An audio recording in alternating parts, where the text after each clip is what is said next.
I'd like to talk to you today about something I don't understand, particularly in the United States, and I see it all the time in sophomore organic. This tendency to give large numbers of course points.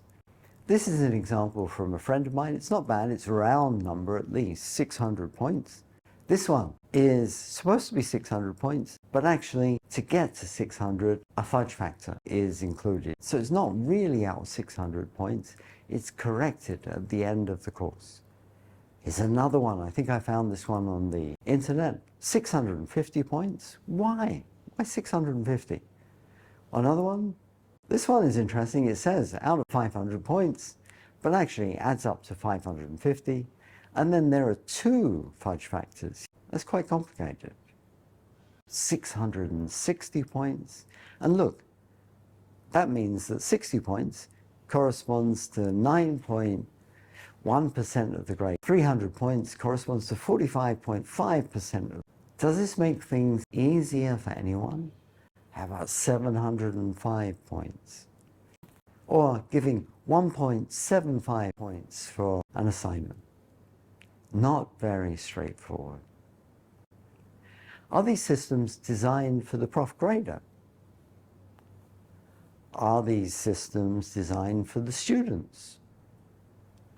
If they're not designed for the students or the prof, why do we use these strategies? And it's my hypothesis that they are ways to inspire frustration and discontent. What do poor point structures do for the students? Imagine a course with a big number of points. The final exam and quizzes, non-even numbers effectively.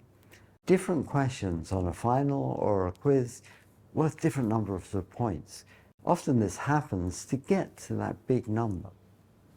Students feel three complexities, and I made up names for these. The first one is point black holes. They see a large number of points going in. They want to retain every single point that they possibly can, but they're disappearing at an alarming rate. Fractional percent desperation. Well, there are so many points involved, students lose sight of what a point is worth. A point is worth a small fraction of a percent. It's not worth worrying about in many cases, but the students forget that. And they fight. They fight for every point on every question. And then they realize that, hey, the questions can't be graded to that level of accuracy anyway. Let me take this question as an example. 6 points, but the students can earn partial credit. Now, I'll put it to you, there might be 10 or more different ways to give a wrong answer to this question. Is it easy for the professor to keep track of answers that deserve a 3 relative to a 4, or 5 relative to a 4? I don't think it is. In different question structures like ranking, let's say the right answer is 1, 2, 3, 4. What about a student who puts 1, 3, 2, 4? Does that merit less or more points than 1, 4, 2, 3? I don't know how to assign partial credit in a question like that. Or what about very minor mistakes in drawing these compounds? How are we going to pull that off? On finals and the quizzes, they compare their answers with friends, and the friend might have 15, they have 13. They don't see the difference. They see fallibility in the process, and often they come back for a regrade. How about this issue of different numbers of points for questions on the same exam or final? That, in my opinion, leads to sneaky prof paranoia. It's not clear to the students how the professor is prioritizing the points for that particular question. And it leads to suspicion. Is the professor trying to steal points away from them just through the structure of the exam, ignoring the topic itself? And this leads to student discontent. I think the students have a lot to worry about in a structure like this. Even if they're used to it and they accept it, it doesn't serve them very well. What about the professor? Are there any self-inflicted complications? How about grading effort? If there's a big non-rounded total points for the course, it's unnecessarily difficult simply to add them up. This generates mistakes and increases the grading time. What about if the questions can't be graded as accurately as implied? Well, then professors have to check that they've graded in the right way. They may realize that they themselves have become inconsistent, or a grader is thinking about a question a different way. Adding the points is unnecessarily hard again, and this leads to grading mistakes and, again, excessive grading time. And then impossible grading ideals. Can you really grade to the accuracy that you're claiming?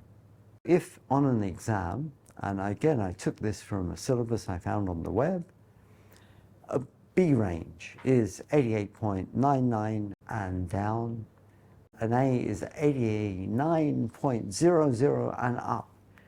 Can you really grade questions to 0.01% accuracy? And these cutoffs, if they're the same every year, can a professor design an exam that's always exactly the same level of difficulty?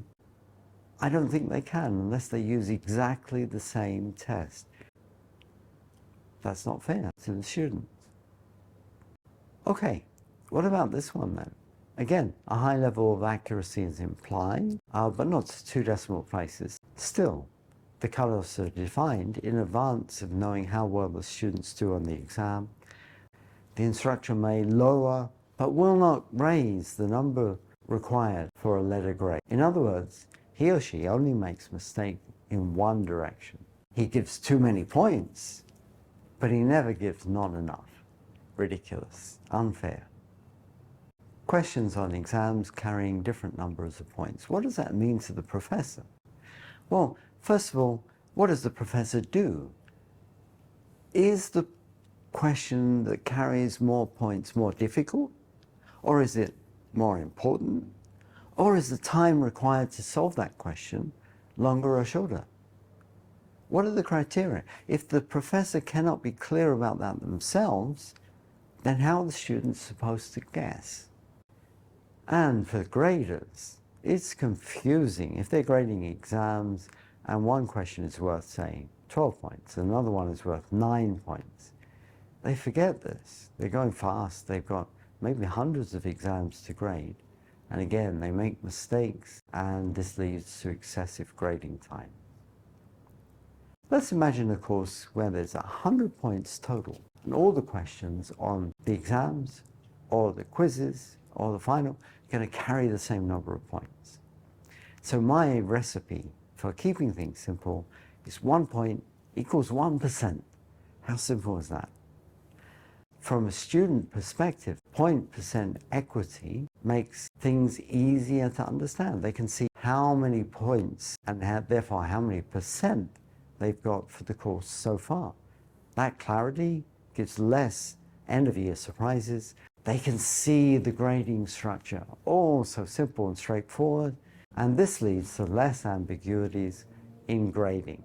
Students can sense you can grade to a level of accuracy between 1 and 2 points, but perhaps you can't out of 20. So for my quizzes, for instance, I give a quiz every single class. It's on the previous lecture to encourage active recall. I don't give electronic homeworks. I do this instead. Save students money. They don't have to buy packages of electronic homeworks. They can use a used textbook and not necessarily the latest edition. I grade perhaps 12 quizzes out of all the ones I set. And of those, I take the best 10 grades for each student. Each quiz is 1.1%. Grading them is a binary decision. They're either mostly right or mostly wrong, and I can eyeball a question and say if it's mostly right or mostly wrong. This quiz, for instance, it has 4 parts, all testing the same thing. If a student gets 3 of them right, good, they get a point. If they get 1 of them right, I'm sorry, it's mostly wrong. If they get 2, I'll probably round up. This one, do the students understand how to make a mesalate or a toastolate? 2 out of 3 right, 1 point. 1 out of 3 right, they don't really understand the whole thing. No points. On an exam, 2 points for each question, 10 questions. 3-way decision, mostly right, partially right, or mostly wrong. Makes it very easy to grade again. Within this structure, we can tell the students exactly how they're going to be graded for partial credit. And that can vary for questions. One of my quite complicated questions, there are many parts to this. How am I going to grade this out of 2? Simple. If there are 0 to 2 mistakes or omissions, 2 points. 3 to 4, 1 point. 5 or more, I stop grading it. It's not worth any points at all. Another one, 3 parts, 2 points. It's all in the grading ranges. Again, the same ranges, and I stop grading if I find more than 5 mistakes or omissions. What about the final? Well, the final typically is in the same amount of time as the exam. So each question has to count for more points. You don't give more questions. I grade to a 4-way precision. Essentially right, mostly right, partially right, or mostly wrong. 3 points, 2 points, 1 point, 0 points. Relatively easy to grade.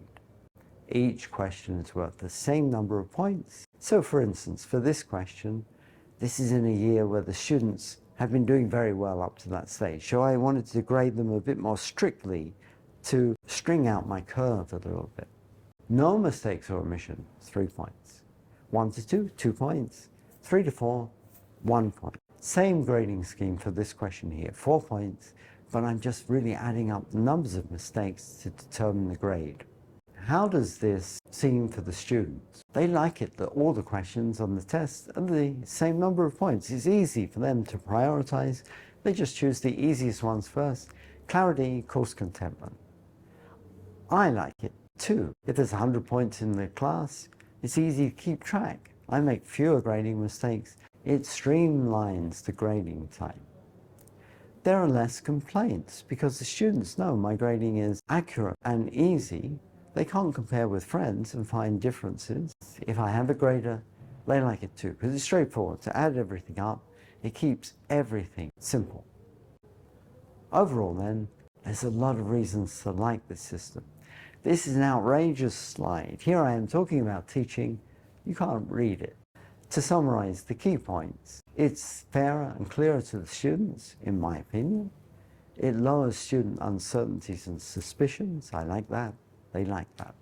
The grading is faster and less ambiguous. If I'm wrong, please tell me, because I truly don't understand.